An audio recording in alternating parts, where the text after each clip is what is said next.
Hey guys, long time no see. It's Phil coming at you guys with another video. Today I'm going to go over some different considerations. We're going to have some developmental theories in Kohlberg's, and then we're going to have some ethical considerations. Sorry I wasn't here last week, guys. I was doing a lecture at the University of Michigan over adolescent substance use for my professor. So some of you that guys have been rocking with me for a little while know that I do some lectures here at the university level, and that my ultimate goal is to go back and teach. So that's why I like doing these videos for you guys, to give some type of style of like my teaching style, as well as keep myself fresh. So since I haven't seen you guys in a little while, a lot of people that have been either watching my videos, been tutoring with me, or just simply my study group passed their exams, which is really cool. So that's something that I just started doing, is just giving people shout outs for passing their exams. So I do have kind of a long list, so I do have a card with people's names on it. So bear with me here, guys. So we have Diana, we have Taylor, we have Aaron, we have Mari, we have Elizabeth, we have Maria, we have Dawn, we have Francis, and we have Kirsten. So it's pretty cool to have that long of a list, but given that was in 2 weeks, so I'm amazed by all of the support for you guys. And something that I've been seeing a lot about, and that I just kind of wanted to address, is people telling other people that they should reschedule their exam. Like, I think that's uncalled for, because people have different comfort levels and confidence levels. So if, for example, I was working with somebody and I told them that I didn't think that they should be able to take their exam at this time, it may almost make them more nervous and second guess, and could throw away all of the things that they've currently been doing.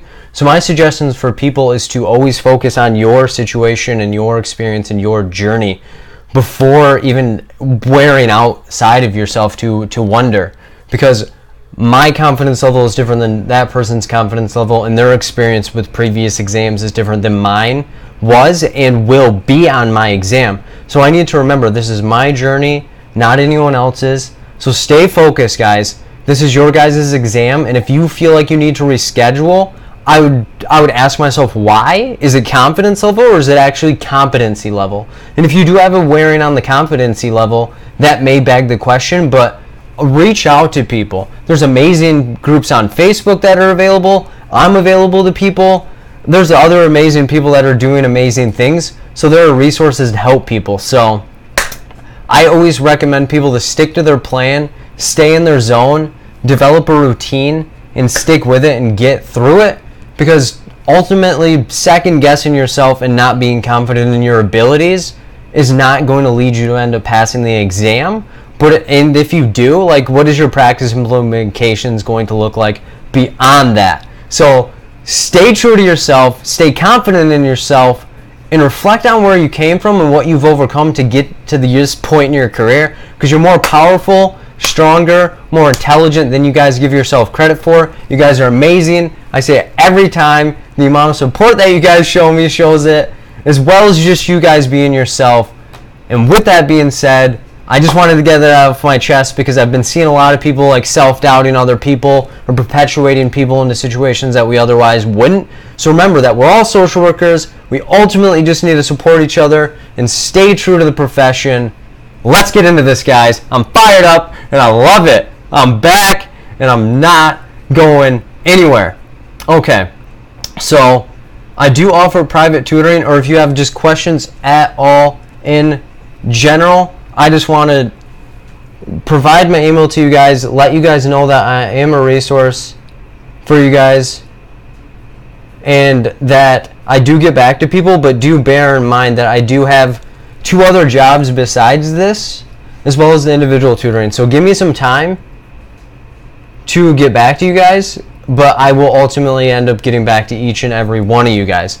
And my next study group will be on the DSM-5 as well as medications. The diagnosis, I'm not entirely sure which ones we're going to go over yet. So if you're going to be in that study group, feel free to suggest any diagnosis that you would want to see. What I have in mind is going over some depressive disorders, some anxiety disorders, personality disorders, and the mood disorders, and deciphering it from there. However, this is all your guys' group, and I would just cone it to whatever you think is important. And yeah, these are all online, so you don't have to be in Michigan, where I'm from, to join these groups. And I do have a special surprise at the end about this next group, but let me get into this video and then I'll explain that after it. So the first question: a social worker working at a high school meets with a 16-year-old boy who was referred by his teacher for making fun of another classmate for messing up during a presentation. The boy reports that he feels super guilty and embarrassed for making fun of his classmate.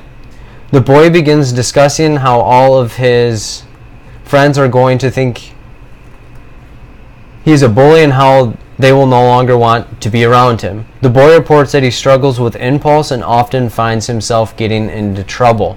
What stage of moral development best explains the boy's concerns? So here we're looking at a social worker at a high school. So keep that in mind what our responsibilities as a school social worker would be. Our client of interest is a 16-year-old boy, and they were referred by the teacher. So there's some type of concern raised by the teacher. And the concern was making fun of another classmate for messing up during a presentation. The boy reports, so this is the account of information that would be from the feelings level, that he feels super guilty and embarrassed for making fun of the classmate. He begins discussing how all the friends will bully and how they'll no longer want him around. And kind of irrelevant that he struggles with impulse. So moral development is definitely going to be right up the lines of Kohlberg. So we're going to have strong, decent knowledge on what Kohlberg's is. But if not, be able to decipher through the levels and find commonalities within the different levels of it. So obedience and punishment orientation is where the person avoids doing behaviors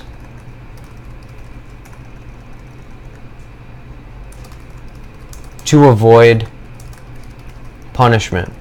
So this would be that if this person was not okay with being made fun of or being isolated from peers, that they would not do it. This is like the quote-unquote good boy, good girl level, and often seen in younger children of, I can't do this because it's wrong, I don't want to do this. And the conformative and interpersonal accord is where the person avoids doing behaviors because they fear others will not accept them, or that they will be viewed as deviant. Authority and social order. This is where we're looking at when a person becomes aware of societal laws and avoids breaking them to conform with social groups that they align with. So this would be, I'm in the social work profession, I know that I'm supposed to be advocating for clients, I know that the laws are to stay within my confines, I know that the NASW Code of Ethics lays out the rules, I need to stay within that so that way I can fit in with still being an ethical social worker. Social contract and individual rights is when someone attempts to benefit the overall society regardless of the rules and regulations set in place. So since we're looking at a 16-year-old boy, some of these levels of moral development are a little deeper than the child's capacity. So the child feeling embarrassed for making fun of somebody in front of the peers would not be trying to benefit the overall society. They have some type of remorse, and it's almost like egocentric type focused or focused on themselves. So that would be out. They aren't breaking any societal laws. They aren't like robbing anything or breaking into anything. For the overall scheme of things, no legality is involved, so that would be out. So then we have, are they trying to avoid it based on a punishment? Or are they trying to avoid certain behaviors to not have any social recourse? So here the person says that they've done the action and that they are worried about how their friends are going to think that he's a bully. So that's the key thing that's going to be driving our answer here. So he wouldn't be trying to avoid the behavior or having remorse based on the punishment he's going to receive. He more or less is struggling with what type of social recourse or social consequence he'll have because he's being deemed different than the actual group of peers that he's in. So that's how you would view that type of question. So that was kind of a recall question. However, you can consider it an application no acronym here because it took us a little bit of more in-depth knowledge of peeling back the theory rather than, okay, what is this stage in the theory? So that is how you'd break down that question. So question 2. A social worker at a middle school is meeting with an 11-year-old boy who was recently caught trying to steal food from the cafeteria. The boy reports that his family does not have a lot of money and that he was stealing to help provide food for his family. The boy understands that stealing is wrong, but also feels like his family's health is more important than following the rules. What stage of moral development best explains the boy's concerns? So again, this is going to be recall, application, no acronym, because we wouldn't be able to be considering different levels of treatment processes. This is more or less like a client breakdown and looking for a more specific answer, but we ultimately need to delve deeper into what we're seeing. So with that, we're looking at a social worker at a middle school. So keep in mind what our responsibilities at a middle school would be. And then our client of interest is an 11-year-old boy. And what was he doing? Recently caught trying to steal food from the cafeteria. And from there, he reports that his family does not have a lot of money and stealing to provide for the family. And he understands stealing is wrong, so he understands the societal rules. However, he deems their health more important than following the rules. So this is where we need to break it down again.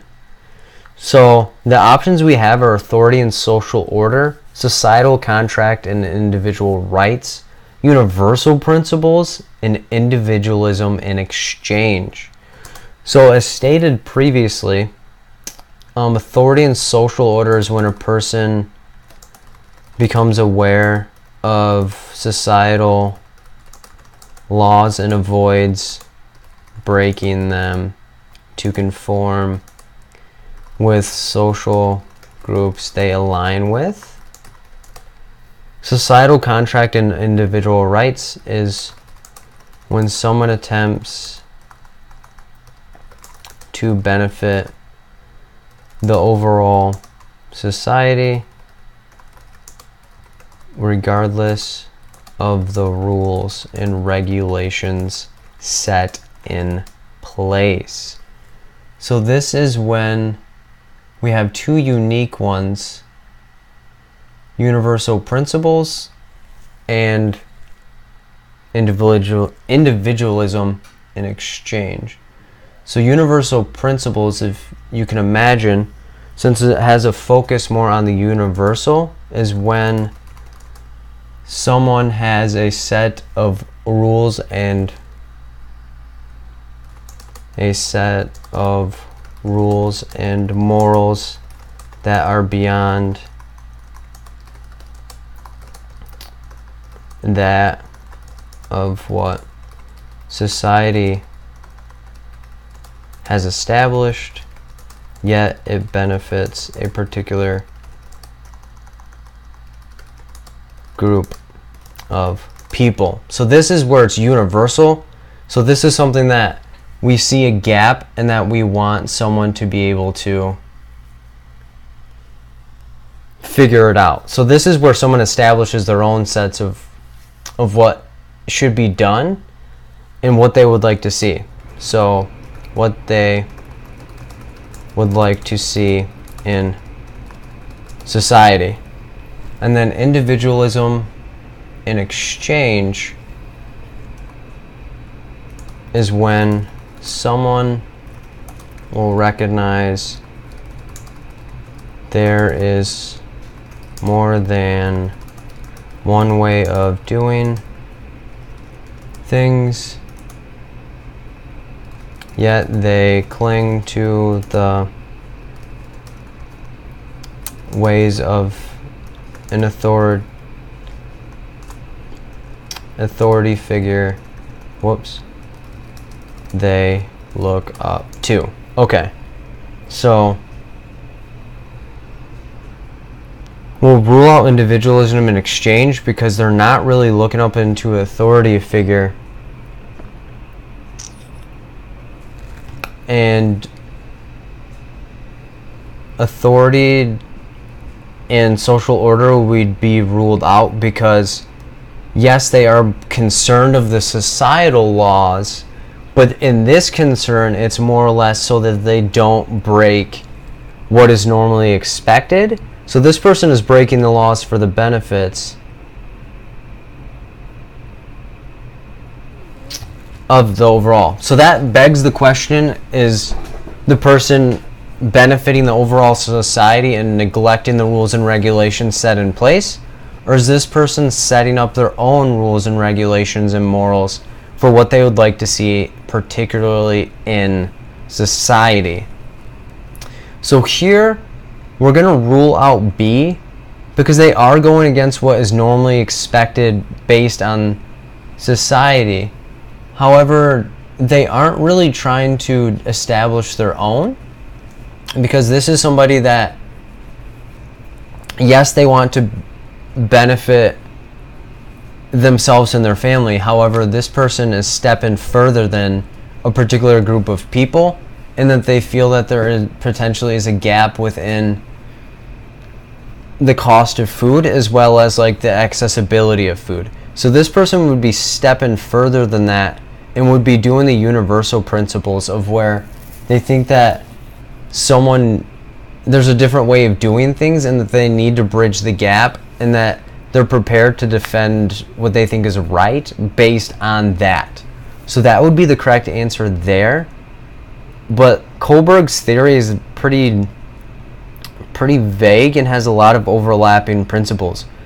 So that is something that those that were in one of the last study groups, we went over that, and it even still in that group people had questions because a lot of the layers are similar. So if you guys have questions, feel free to reach out on that. It's tricky, but once you get of grappling on it, it's something that doesn't ever entirely need. So the next question. A hospital social worker is working with a family and their 12-year-old daughter who are originally from Kenya. The family reports that their daughter has been isolating, having difficulty sleeping, and periods of low mood. The social worker asks the daughter what has been going on in her situation and finds out her parents plan to change her body based on tradition.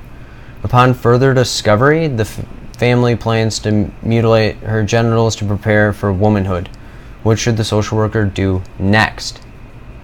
So, looking at an application type question, because we have a clinical breakdown and we have to do something based on what the information that we're being provided. So here we're looking at the acronym being a possibility. So figure out who we are. Hospital social worker. So remember, our duties here are to address the immediate, stabilize, and coordinate any resources and information needed from there. So who are we working with? So we have a family and their 12-year-old daughter, and they're from another country. So keep that in mind, different rules and different expectations. So the family reports that the daughter has been isolating, having difficulty sleeping in periods of low mood. So there's some depression type symptomology here, so we'd have to be aware of this. So with that, the social worker asked the daughter what has been going on in the situation. So we know that is going to be code for, ding, we have the feelings marked off. So we acquired the person's subjective view of the situation. So keep that in mind. And finds out the parents plan to change her body based on tradition. And then when we further figure that out, there's going to be some mutilation of the genitals for her to prepare for womanhood. So what should we do next? So contact Child Protective Services, provide information to the family of the dangers of genital mutilation, and respect the family's cultural traditions and differences. D, connect the family with medical services to assist in the procedure. So here, CPS is going to be a safety intervene, and since there is some potential abuse and neglect within the question, we need to be aware of what we're looking at from there. And then provide information to the family on the dangers of mutilation. Education, given the social worker is doing something, we have to keep in mind it is providing information. So when we're providing something, it's an intervene. However, if it's information about a particular thing, then we need to always tag it with the education. So we're down on this part of the rung. Respect the family's traditions and differences. So here we could look at a feelings to acknowledge, as well as it being intervened, because we would not be entirely doing anything in response to it. So we'd get the information and then ultimately say, like, okay, this is your guys' culture, I'll respect that to the very end.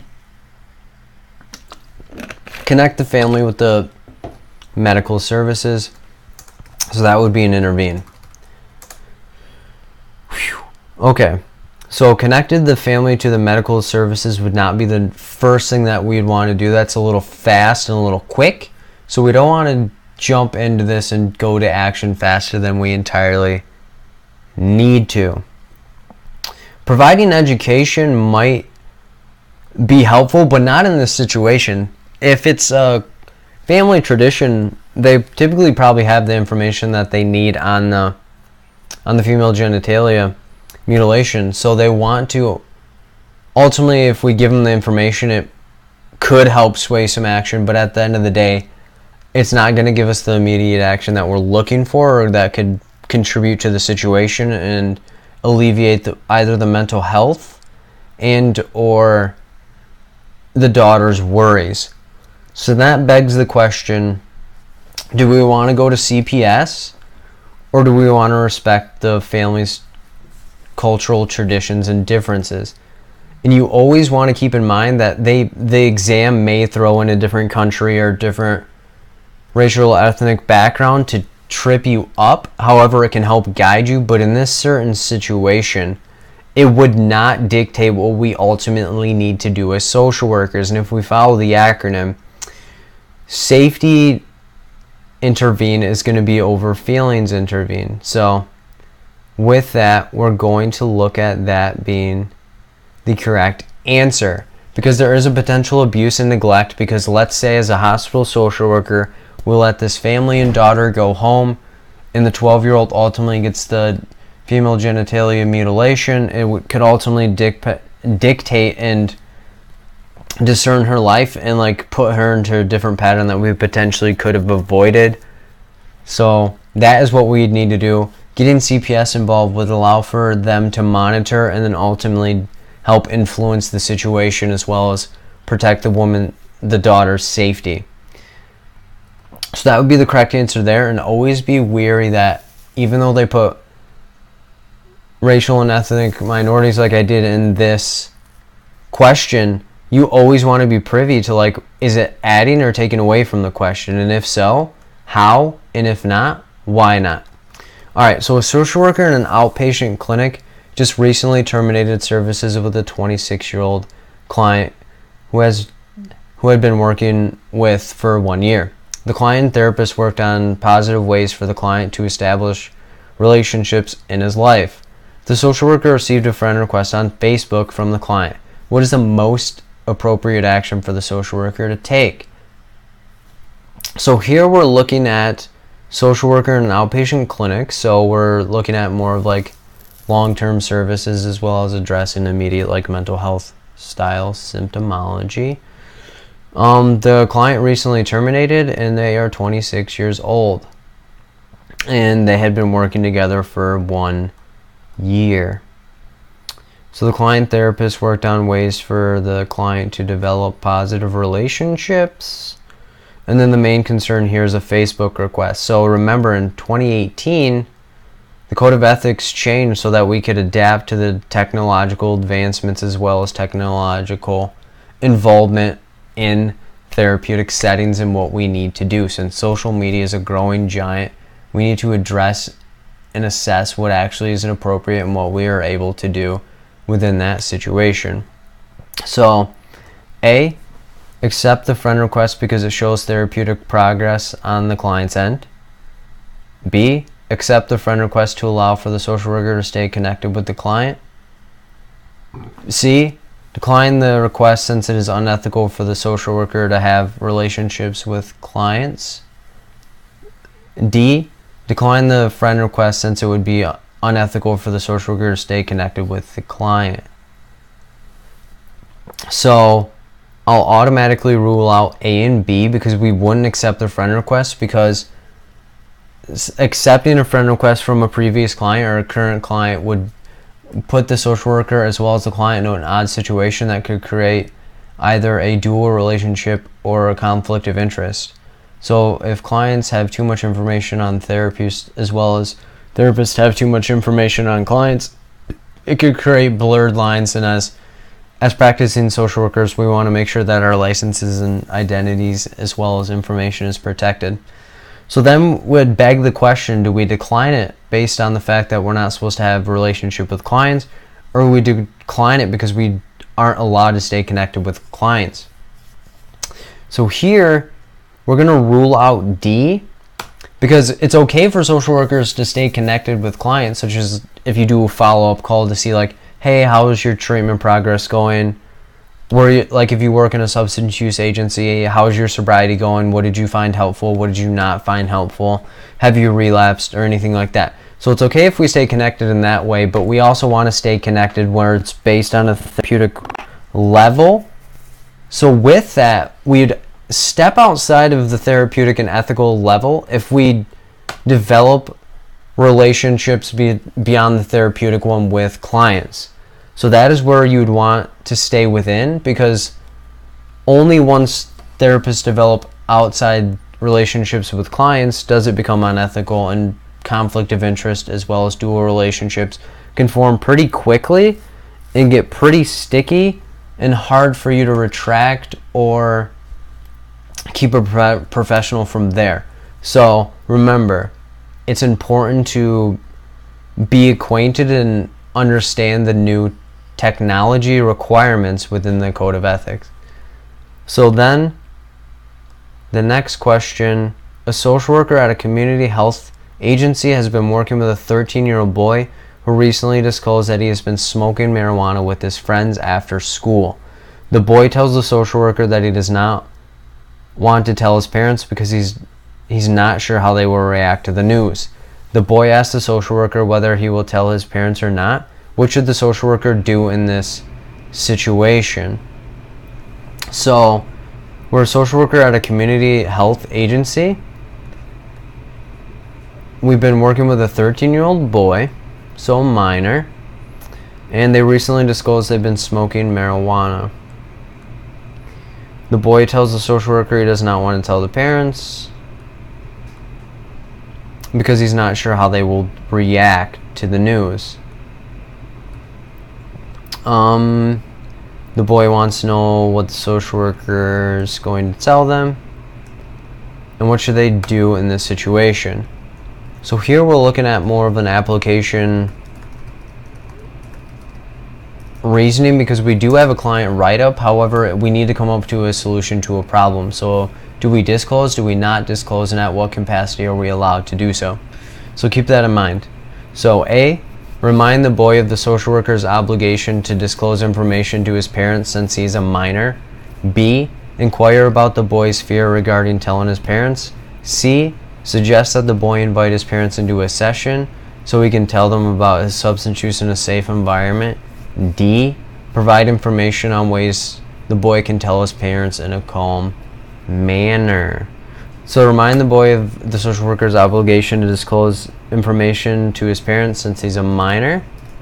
So that's an educate option, because we're reminding them of the consents that they signed at the beginning of treatment. So we need to ensure that they're well understanding of it. So that'd be an educate, because we're providing information as well as reiterating some type of information to the client. Inquire about the boy's fears about telling his parents. Since we're getting the client's subjective perspective, we're looking at a feelings option here. Suggest that the boy invite his parents into a session so he can tell him about the substance use in a safe manner. We're looking at an intervene here, because the client is going to be receiving services or some type of suggestion from the social worker. So the social worker is doing something to help promote or provoke action in the situation. And then provide information on the ways the boy can tell his parents in a calm manner. We have another educate here. So due to the acronym, you wouldn't automatically suggest the boy bring him in, because the boy did say he was unsure how they were going to react, and we want to process and identify what is actually going on within the situation before we do that, as well as make sure the minor is informed of what we need to be able to tell them and not tell them. So we wouldn't just provide them information on how to tell the parents in a calm manner, because the boy's reaction isn't of what is concerned. The boy is concerned about his parents' reaction. The boy could say it in a calm manner and his parents would still potentially freak out, or they could react in a calm manner. It's uncertain, so we wouldn't walk our client into a potentially dangerous situation here. So even though it sounds like it could be a potentially good option, that would not be the best option. So here we can either remind the boy of what we need to disclose, or inquire his perception on the situation.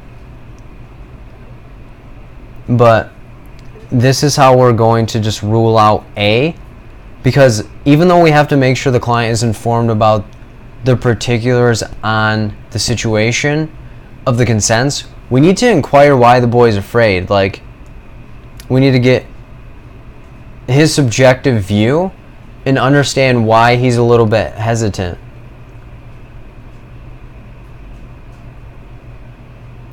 So we need to make sure that the client's concerns and views are obtained and received, and that way we acknowledge that.